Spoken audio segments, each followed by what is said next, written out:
Bismillahirrahmanirrahim. Assalamualaikum warahmatullahi wabarakatuh. Very good morning. This is lecture 7, which covers the strain transformation or the plane strain. And in this case, we will look at how we can find the principal strains based on the strain elements parameters. So it's just an extension of the Mohr cycle for the plane stress, but this is now applied for plane strain. So some introduction to plane strain. We have covered plane stress before. Plane stress is when the stresses normal to the plane is 0. Okay, so this can be found at the outside surface of the shaft or pressure vessel. So this is typical example of a plane stress where you have got stress in the x direction and you got stress in the y direction and got your shear stress in the xy plane, but there is no stress in the z direction, normal to the plane. So we've written here sigma z equals to 0. This is called the normal, this is called the plane stress. Okay, so in a condition where plane strain is a little bit different, is that when the strain normal to the plane is 0. Okay, so the strain is the extension, the ratio of the extension over the original length, and the strain normal to the plane is 0. A state of plane strain will exist in an object that is constrained in the z direction between two rigid walls. Okay, this is one example where you constrain the object not to move in the z direction. So you put displacement in the z direction is 0, or uz equals to 0, and then the strain can only happens in the y and x direction, and therefore we call this a plane strain. If somehow or rather you remove this constraint and you apply the load, it doesn't fall into the category of plane strain. Okay, so this is an example of plane strain. There are other explanations. You can find this in the web. Many textbooks and websites are discussing this. I'm just taking this from ANSYS, for example. A plane strain is you have to assume 0 strain in the z direction. So z direction is in the long part of the structure. So it's valid for components in which the z dimension is much larger than the x and y dimension. So if you look at this and you look at a pipe, for example, pipes which are very long in the z direction and maybe on the radial side, you can consider those as a plane strain. And z stress is not 0. There is a stress in the z direction, and it's used for long constant cross section structures as structural beams, or as I just mentioned just now, you can also use that for pipes. Okay, you can also use for pipes or tubes. Okay, so this can be the case, for example, like, so the z component is very, very long. So now we have plane stress. The plane stress is where you assume the 0 stress, there are 0 stress in the z direction. Okay, and is valid for components in which the z dimension is smaller than x and y dimension. Okay, so this can be, in the case of this, you can assume that like a paper or like a thin sheet, so where this is your x and y direction, okay, and the vertical or the normal is z direction, and you can see that z dimension is smaller than xy. So it's quite useful for analyzing plates, for example. So you can use this for plates. Okay, so z strain is not 0. You still have some strain in the z direction. You have to remember this. And the optional thickness z direction is allowed and used for structures such as flat plates subjected to in-plane loading. So in-plane loading means that you now apply loading in the plane only. So like, for example, this one, you stretch this, or you stretch this, or you can apply shear stress or something like that. So it's up to you. So it's a small, but you can have some thickness there. So and or thin disc under pressure or centrifugal loading. I add to this is the fact that we can also use this for free surfaces, e.g. the surface of the shaft can also be considered as the plane stress, because the surface of the shaft is free and there's no, assuming that the surface is free, so like if I were to draw the surface of the shaft here, there is no stress acting normal to it. So yeah, so if that is x and y and z, so in this case we say that there is no stress in the z direction. But so that's condition for plane stress. I would encourage you to read more on this so that you can have a better appreciation of the limits of the plane stress or plane strain analysis. So in this lecture we will cover the plane strain. So plane strain, what is a plane strain? So when a point on a structure is undergoing deformation, and that deformation is in the normal direction is 0, okay, this is the condition of plane strain. Okay, so sigma z equals to 0. So maybe we can write it here. So sigma z equals to 0.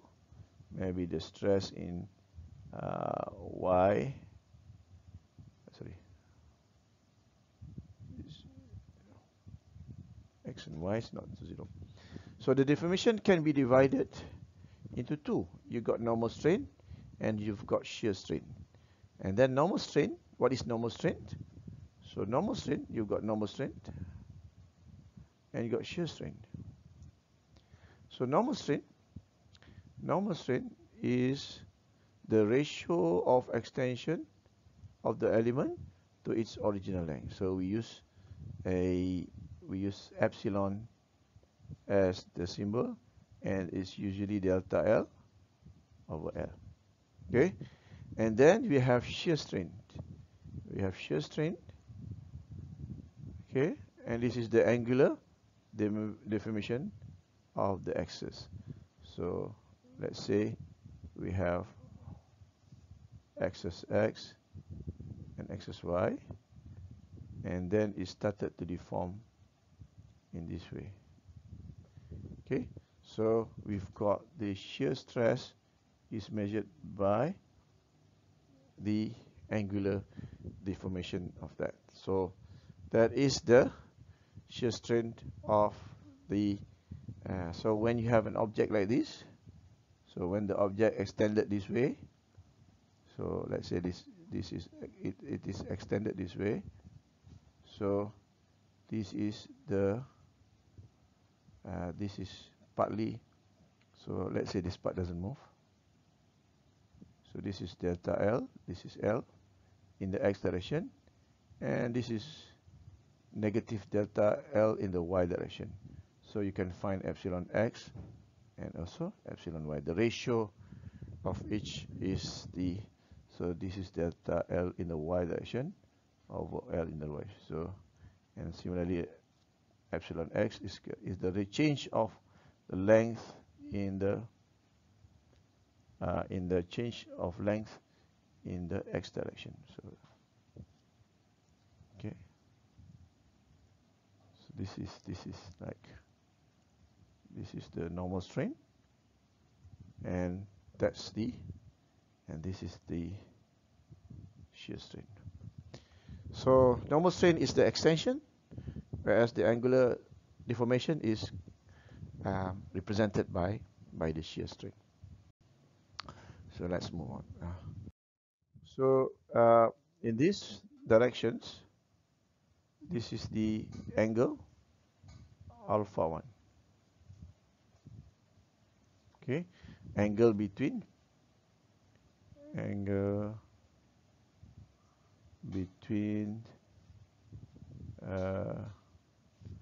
original diagonal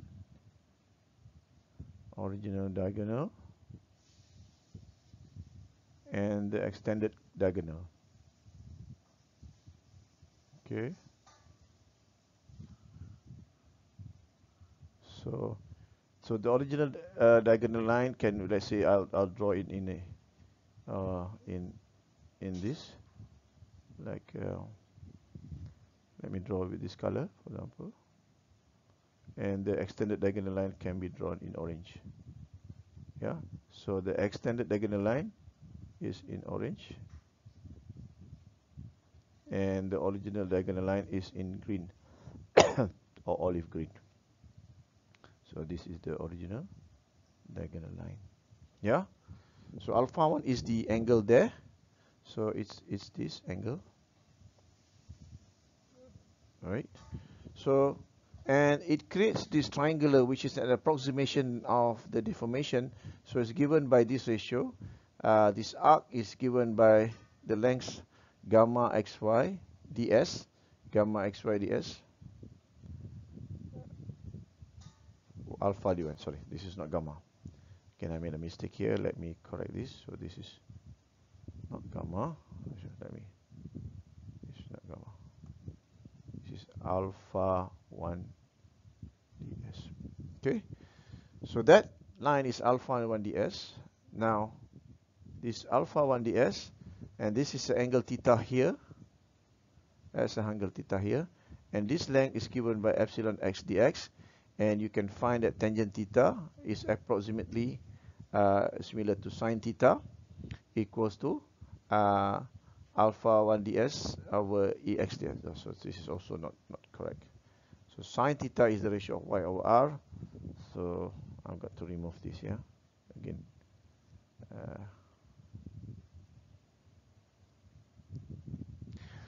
So from there we get the angle alpha 1 is given by, so from here we got the angle alpha 1 equals to epsilon x dx over ds sine theta. Okay, so that is the first equation that relates to the angle alpha 1. So after that we use the same kind of approach to find the normal strain in the y extension. So you can see that the normal strain in y extension is given by epsilon y dy, and the distance traverse this is given by alpha 2. This is the angle between the extended diagonal and the original diagonal. So that length of this arc is given by alpha 2 ds, and the angle theta here is represented by this part of the triangle over here, and you can find that cos theta is alpha 2 ds over epsilon y dy, and we can then get the angle of alpha 2 equals to epsilon y dy over ds cos theta. Okay, and then we can proceed with the final form of strain, which is the angular strain.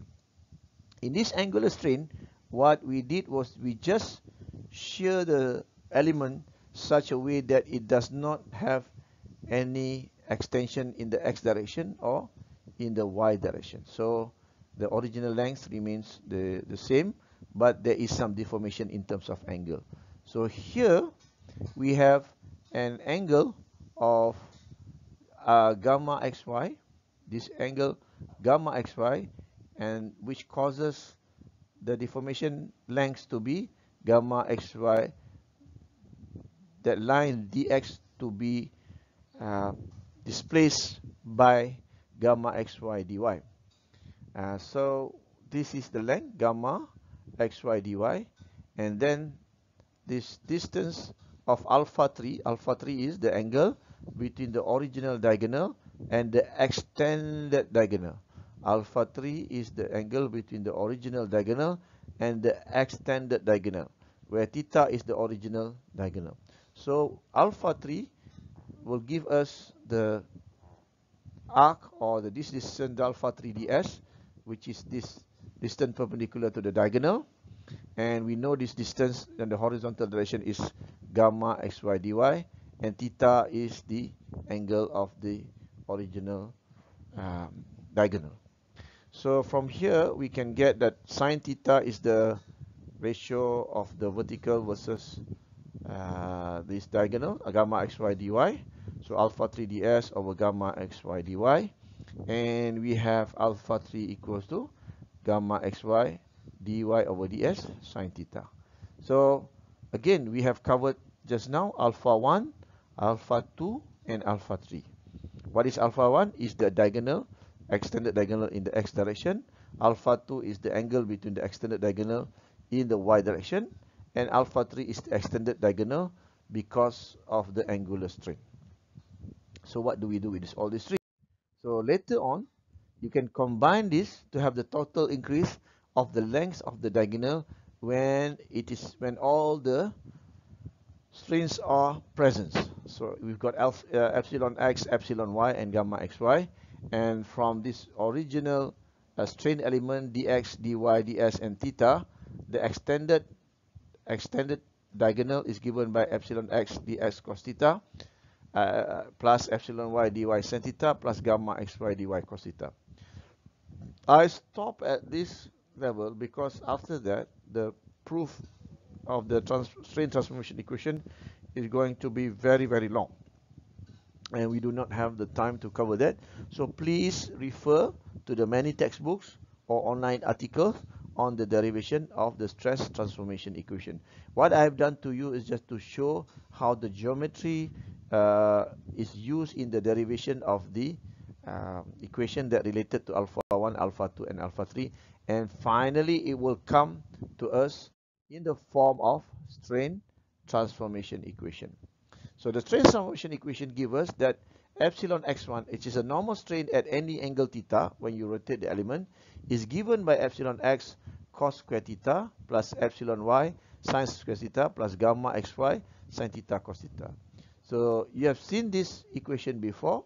It is similar to sigma x equal to sigma x cos square theta plus sigma y sin square theta plus tau xy sin theta cos theta, which is equivalent to the Mohr circle equation of stress transformation equation, where we can find the epsilon x1 equals to this epsilon x in this form plus epsilon x minus epsilon y over 2 cos 2 theta plus gamma xy sin 2 theta, and this is the equation for the strain, angular strain, when you have epsilon x, epsilon y, and gamma xy at any angle theta.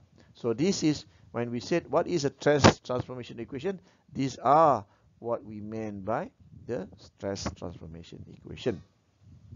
Okay, are you expected to be able to derive those equations? No, I will just show to you how eventually we will come to this equation, and the more familiar equation is the Mohr circle for the strain transformation equation, where epsilon 1 over this is the principal strains.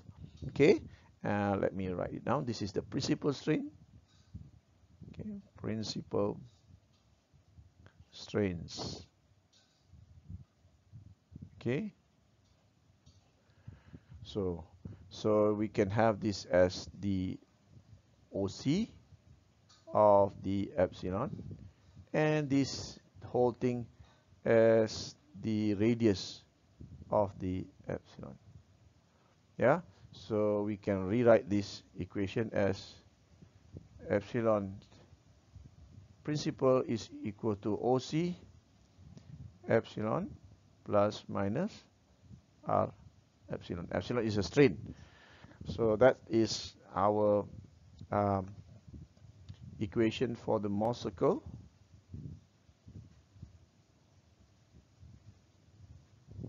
Principal strains.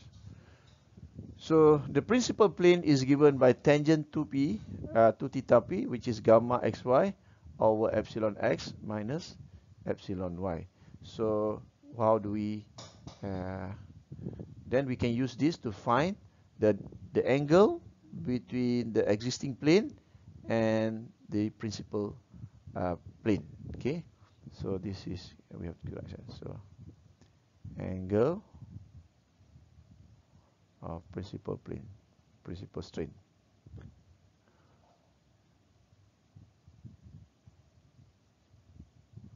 Yeah, so this is the Mohr circle, and I think after we have done one or example, everything will be quite clear.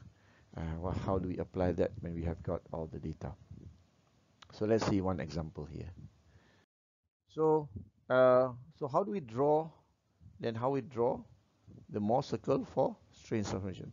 So what are the data that we need? So we need a data for epsilon x, we need the data for epsilon y, and we need the data for gamma xy. So with that, we can draw the same way as we did for Mohr circle. The normal strain is given positive in the horizontal direction to the right. The shear strain is given positive downwards, but the value is gamma xy over 2, and from there you can find the coordinates where x surface, the x surface or x face, so this is the x face, x face, and this is the y face. So this is the y face. So the x face is given by this coordinate, epsilon x, the strain, normal strain in the x direction, and the gamma xy over 2.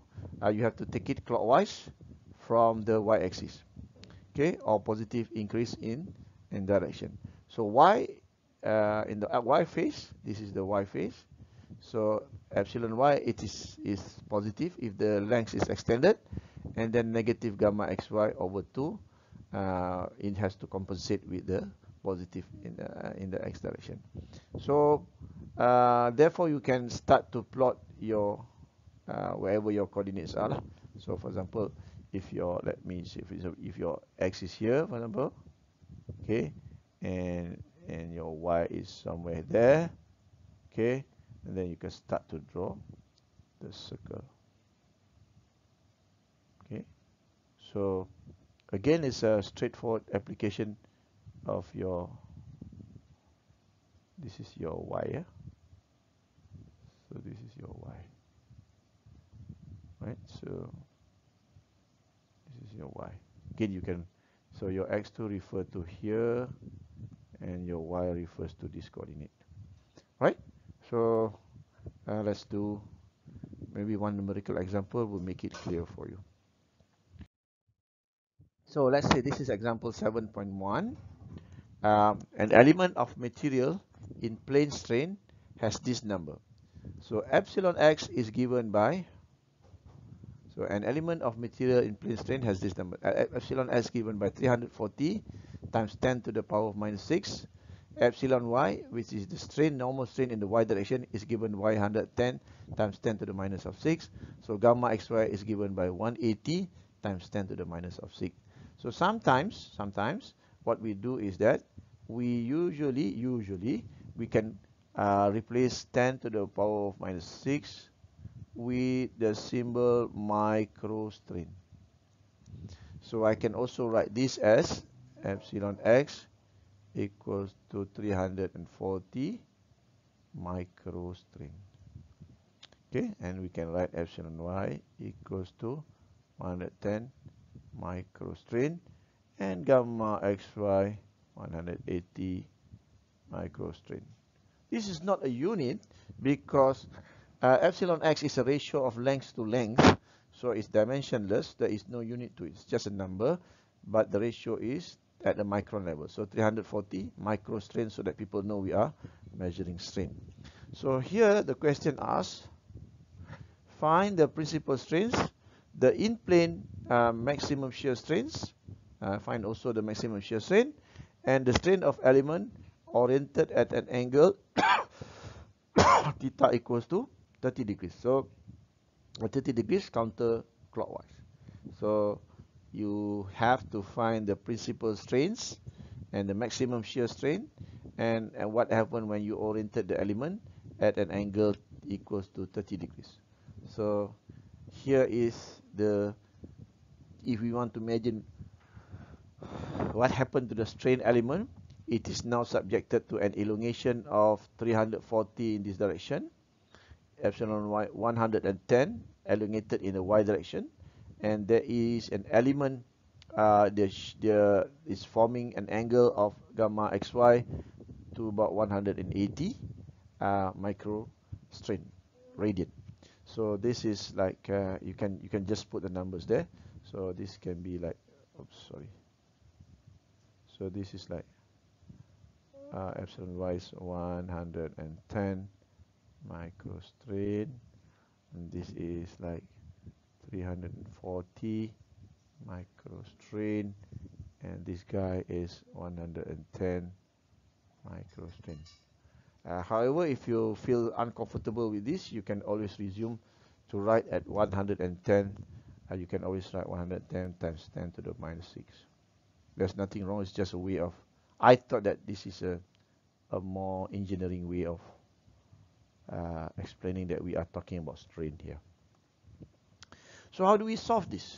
So we solve this by looking at the coordinates of the x phase, and then from there, from the coordinates, we set the coordinates of the x and y phase and draw the Mohr circle, and we can find the OC and R, and then from there we can find the epsilon 1, which is the principal strains, OC epsilon plus minus R strain, and then we find the maximum shear strain, which is always equal to R strain, and then the strains on element oriented at an angle. What happened? We rotate 30 degrees counterclockwise in the Mohr circle. So basically, your understanding in the plane stress will help you to better understand the solution here. Right, so it's given to us epsilon x is 340 times 10 to the minus 6, epsilon y is 110 to the minus 6, gamma xy is 180. So gamma xy divided by 2 is 180 divided by 2 equals to 90 microstrain. So what I've done here is I have draw or put the coordinate of the x phase at 340 microstrain and 90 microstrain. And then y is 110 microstrain, and this has got to be negative because it has to balance the x phase. Yeah. So from there, I draw this Mohr circle of the strain. So this is the microstrain Mohr circle, and this is the shear strain gamma xy over 2. And I use this coordinate 340 somewhere here, 340. This is 90, and then this is 110 minus 90 ke atas ni. So this is minus 90 here. Okay, and this is about 110. Okay, so here is like x. So when I got this x and y, it's just a way of me understanding how it looks like. I can find the OC. The OC is the midpoint between normal stress x and y, so it equals to strain x plus strain y divided by 2, halfway, the mean value, which is 340 here plus 110 divided by 2, so this is OC, and I've got 225 microstrain. And I also can calculate the radius. The radius is just this triangle. I can use the Pythagoras theorem to find the R values, because I know what the vertical are. Vertical is gamma xy over 2 is 90, and the distance between here is 340 minus 225, or 340 minus 1110 divided by 2, whichever the way. So 340 minus 225 is this direction. So we can get 146 microstrain. So this is the areas. Once I know the OC, the center line, and also the radius of the circle, yeah, so I can now calculate my principal strain. So my principal strain is, my OC is 225 microstrain, R is 146 microstrain. So I can now calculate epsilon 1. The first principal strain is OC plus R, 225 plus 146, and I have 371 microstrain. This is the elongation that I put here, 371 microstrain in the x direction. And the epsilon 2 equals to OC minus R equals to 79 microstrain. So it's extended in the y direction by 79 microstrain. Is there any angular deformation here? No. There is no shear strain here, and therefore the shape is still in a rectangular shape. So the element is still in the rectangular shape. So can I put a comment here? There is no shear strain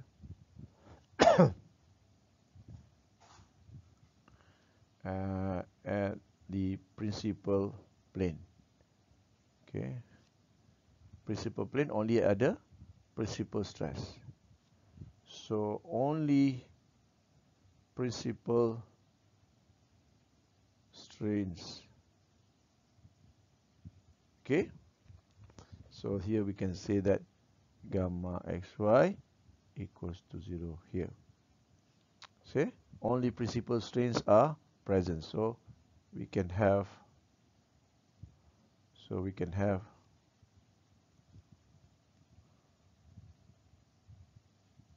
epsilon 1 and epsilon 2.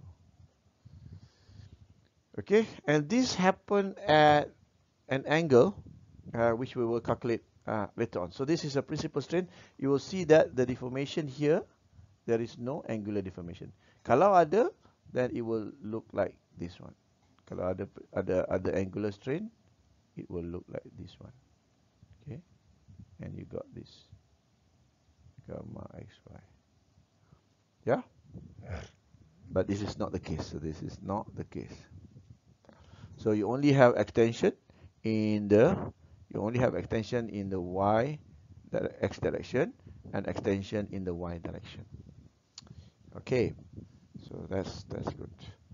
So the maximum shear strain, we know that at the maximum shear strain, OC, we've got the data before. OC is 225 microstrain, R is equal to 146 microstrain.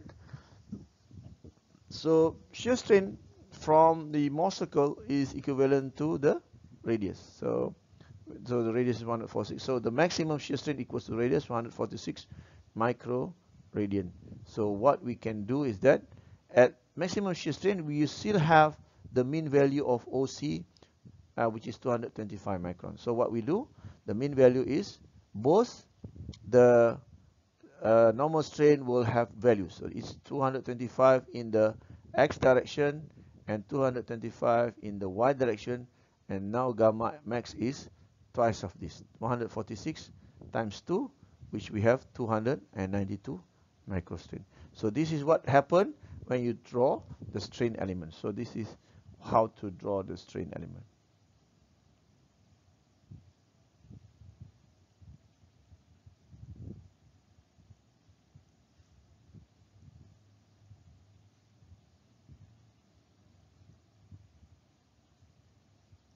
Okay, so we have drawn the maximum shear strain. So we have answered what is the principal strains, epsilon 1, epsilon 2, what is the maximum shear strain and how we draw it.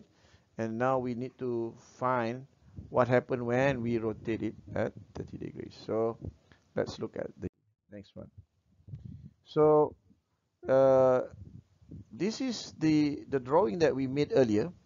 Okay, so let me go slowly here. Yeah, so we have got the value on the x surface, which is 340 microstrain, and is given by the shear strain is 90 microstrain.